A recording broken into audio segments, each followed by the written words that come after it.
Bismillahirrahmanirrahim. Assalamualaikum warahmatullahi wabarakatuh dan selamat pagi adik-adik. Hari ini kita akan lanjutkan materi kita mengenai limit dan fungsi. Kali ini kita akan membahas tentang pengkajian mendalam tentang limit. Ya, kita masuk ke definisi limit yang lebih resmi di sini. Meskipun sebelumnya yaitu pada pertemuan sebelum ini kita telah membahas mengenai definisi limit yang lebih casual ya, itu lebih mudah dipahami. Nah, ini definisi yang akan kita bahas kali ini itu definisinya lebih matematis ya. Di sini mengatakan bahwa untuk limit x menuju c fx sama dengan L, berarti bahwa untuk setiap epsilon lebih besar 0 yang diberikan betapapun kecilnya, jadi epsilon yang dimaksud di sini adalah bilangan yang sangat kecil, terdapat delta lebih besar 0 yang sama dengan epsilon. Delta di sini adalah bilangan yang sangat kecil yang berpadanan sedemikian sehingga nilai mutlak fx dikurang L, jadi ini fx dikurang L itu lebih kecil dari epsilon. Jadi kalau nilainya ini dikurang ini itu sangat kecil ya. Asalkan bahwa x dikurang c, jadi x di sini dikurang c, nah itu terletak antara 0 sampai delta. Nah, di mana delta ini juga adalah bilangan yang sangat kecil. Yakni jika x, nilai mutlak x dikurang c itu terletak antara 0 sampai delta, maka nilai mutlak fx dikurang L itu lebih kecil dari epsilon. Ya, adik-adik, kita perhatikan misalkan ada kurva fx, ini adalah fx-nya. Itu. Kemudian di sini dikatakan untuk setiap epsilon yang lebih besar dari 0. Nah, kita ambil, ini saya dekatkan lebih dekat lagi ya, ini dia. Nah, untuk setiap epsilon lebih besar 0 gitu. Kita lihat di sini, epsilon ini adalah lingkungan persekitaran dari L. Ini dia nilai-nilai epsilon.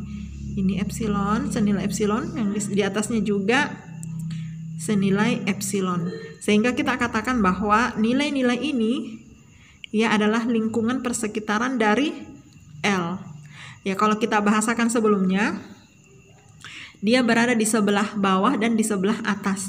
Sama dengan X itu dia berada di sebelah, sama dengan C itu berarti dia berada di sebelah kiri dan di sebelah kanannya ya. Masih ingat pertemuan sebelumnya? Nah, seperti itu. Untuk setiap epsilon lebih besar 0, di sini dikatakan terdapat delta lebih besar 0. Sedemikian sehingga. Nah, ini tadi untuk epsilonnya ya. Sekarang kita tinjau dari segi deltanya. Nah, untuk setiap epsilon ini terdapat delta. Nah, delta itu adalah lingkungan persekitaran dari C. Ya, berarti ini adalah sebelah kanannya C dan sebelah sini adalah sebelah kirinya C. Kalau masih ingat yang pertemuan sebelumnya, berarti di sini adalah C plus, sementara di sebelah sini adalah C minus. Ya. Ya, kemudian tadi sedemikian sehingga X dikurang C atau nilai mutlak X dikurang C itu berada di antara 0 sampai delta. Ya, jadi ini adalah sepanjang delta, ini juga sepanjang delta. Nah, sehingga titik ini ya adalah C dikurang delta. Sementara yang ini adalah C ditambah delta. Dipaham ya, ini adalah delta, ini adalah C. Berarti titik ini adalah C dikurang delta. Dan ini adalah C ditambah delta yang ini.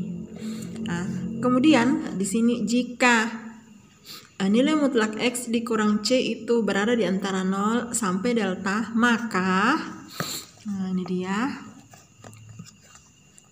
Ya. Fx itu dikurang L itu lebih kecil dari epsilon. Jadi maksudnya begini. Ini adalah lingkungan persekitaran L tadi ya. Kalau sebelah sini itu adalah L dikurang epsilon, karena ini sepanjang epsilon, yang di atas juga sepanjang epsilon. Jadi otomatis yang titik ini adalah L ditambah epsilon. Sementara yang di bawah sini adalah L dikurang epsilon. Ya, untuk setiap nilai epsilon yang diambil berapapun, dia selalu punya padanan dengan deltanya. Oke, dengan apa yang di bagian sumbu X-nya ya. Atau dalam hal ini itu di lingkungan persekitaran dari C. Gambarnya terbatas ya adik-adik. Nah ini dia. Jadi kalau kita tarik garis ke sini, itu selalu jatuh di daerah lingkungan persekitaran dari C tadi, yang merupakan nilai-nilai epsilon ya. Nilai-nilai delta. Nah, dilihat ya, jadi nilai-nilai ini selalu jatuh di lingkungan persekitaran ini.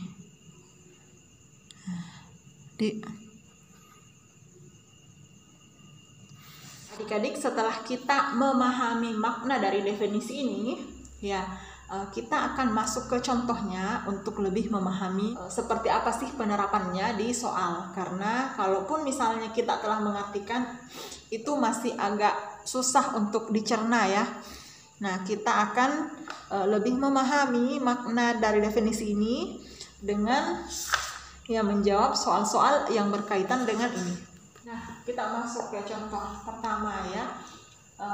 Mungkin kita tidak akan membahas banyak contoh karena sebenarnya ini ranah dari matematika ya, mengenai pembuktian suatu rumus atau suatu definisi atau suatu teorema. Kalau definisi itu tidak perlu dibuktikan ya. Definisi itu adalah ketentuan yang harus diterima. Itu adalah definisi. Nah, jadi untuk di teknik sendiri itu adalah lebih banyak yang digunakan penerapan dari rumus-rumusnya. Untuk diminta pembuktian rumusnya mungkin tidak terlalu ditekankan ya. Jadi karena khusus untuk pembahasan kali ini itu membahas mengenai pembuktiannya, jadi mungkin soal-soalnya tidak akan terlalu banyak untuk kita bahas. Kita ke contoh pertama. Kita diminta membuktikan bahwa limit X menuju 4, 3X dikurang 7 itu sama dengan 5. Nah, ingat bedanya pada pembahasan sebelumnya ya. Nah, kalau pembahasan pada materi sebelumnya itu kita tidak diminta membuktikan. Kita hanya diminta mencari jawaban dari limit suatu fungsi. Nah, kalau ini jawabannya sudah ada. Kita diminta membuktikan bahwa jawaban kita sudah benar. Nah, untuk menjawab soal ini, kita ingat kembali mengenai definisi resmi atau definisi formal dari limit yang telah kita bahas ini, yaitu seperti ini ya. Nah, yang mengartikan bahwa seberapapun nilai epsilon yang kita ambil, itu selalu kita dapat menemukan delta yang berpadanan dengan nilai-nilai itu. Karena itu kita akan mencari nilai delta. Oke? Nilai delta, sehingga persamaan ini atau implikasi ini itu berlaku. Oleh karena itu, karena nilai deltanya itu agak susah untuk bisa kita temukan langsung, maka kita akan melakukan analisis pendahuluan. Analisis pendahuluan ini artinya kita melangkah mundur terlebih dahulu.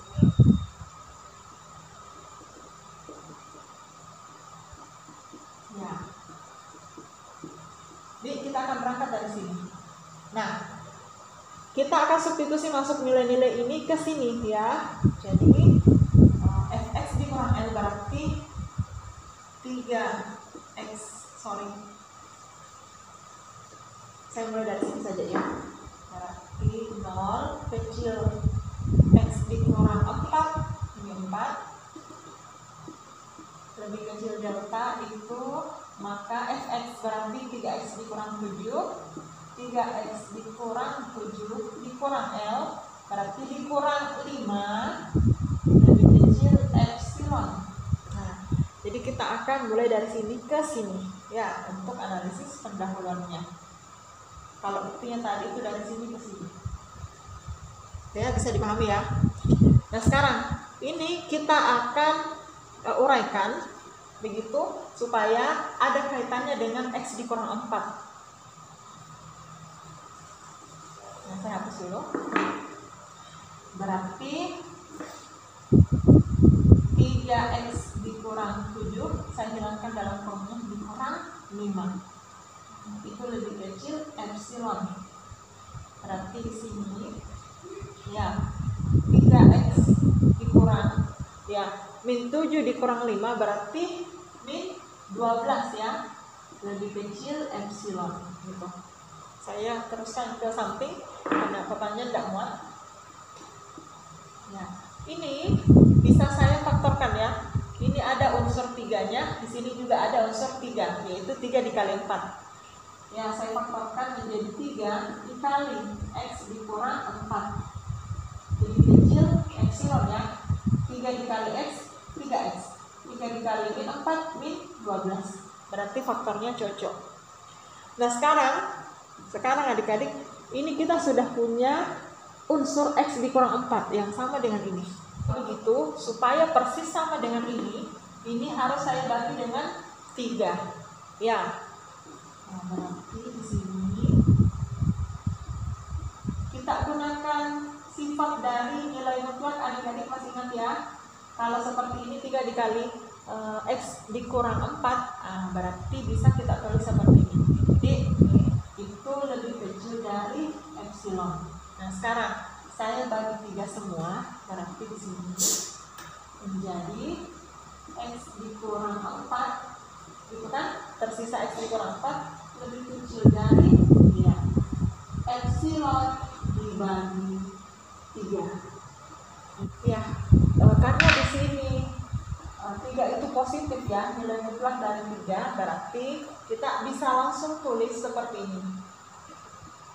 X dikurang 4 itu lebih kecil dari epsilon per 3.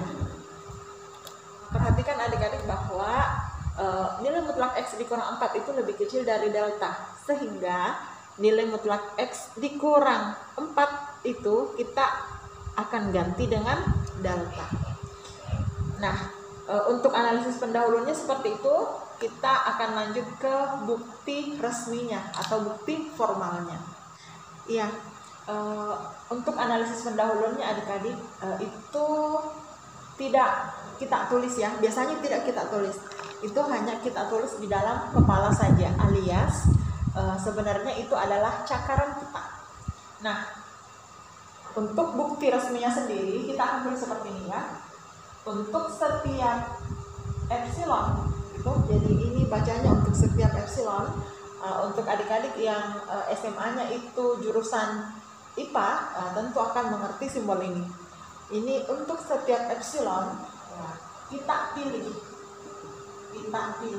delta itu sama dengan tadi ya, epsilon per 3. Nah, gitu. Ini intinya. Nah, kemudian kita akan berangkat dari untuk untuk nilai mutlak X kurang 4 itu berada di antara 0 sampai delta, maka 3X dikurang 7 gitu, Fx dikurang L ya, dikurang 5, ini Fx dikurang L, akan kita buktikan itu lebih kecil dari epsilon kalau deltanya seperti ini. Nah, sekarang 3X dikurang 7 dikurang 5, nah itu sama dengan 3X dikurang 12 ya. Nah, yang sama dengan 3X dikurang 4 gitu. Nah, sekarang 3X dikurang 4, perhatikan bahwa ya, saya bisa tulis seperti ini, X dikurang 4.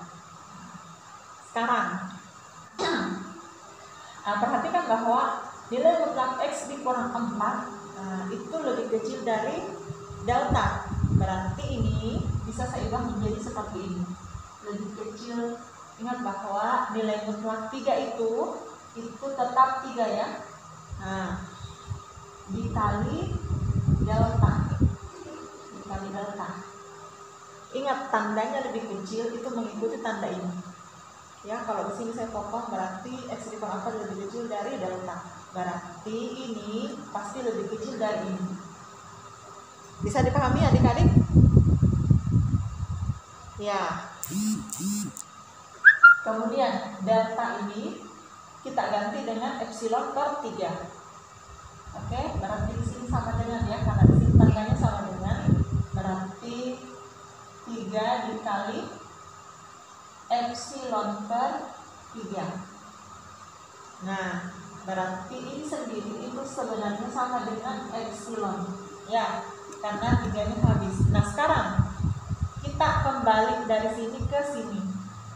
Ya, sehingga kita simpulkan bahwa terakhir ya, X dikurang 4 itu lebih kecil dari epsilon. Perhatikan ujungnya adik-adik, bahwa ini itu ke sini. Ini sesuai dengan, kalau saya tulis langsung ke sini ya, berarti 0 kecil X 0 kecil X kurang 4 kecil delta. Ya, jika nilai mutlak X dikurang 4 berada di antara 0 sampai delta, maka berarti ya definisi kita atau pembuktian kita itu terbukti. Ya, mudah-mudahan bisa dipahami alur berpikirnya adik-adik. Kalau misalnya masih belum bisa dipahami dengan baik, ya tidak masalah adik-adik, karena ini cuma pembuktian. Sebenarnya ini bukan ranah dari teknik, anak-anak teknik seperti adik-adik.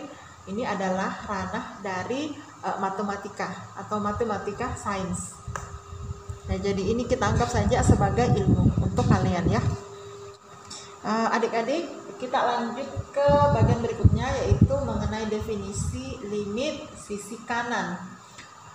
Adik-adik mungkin masih ingat pada pembahasan kita sebelumnya, kita diperkenalkan mengenai istilah limit kiri dan juga limit kanan.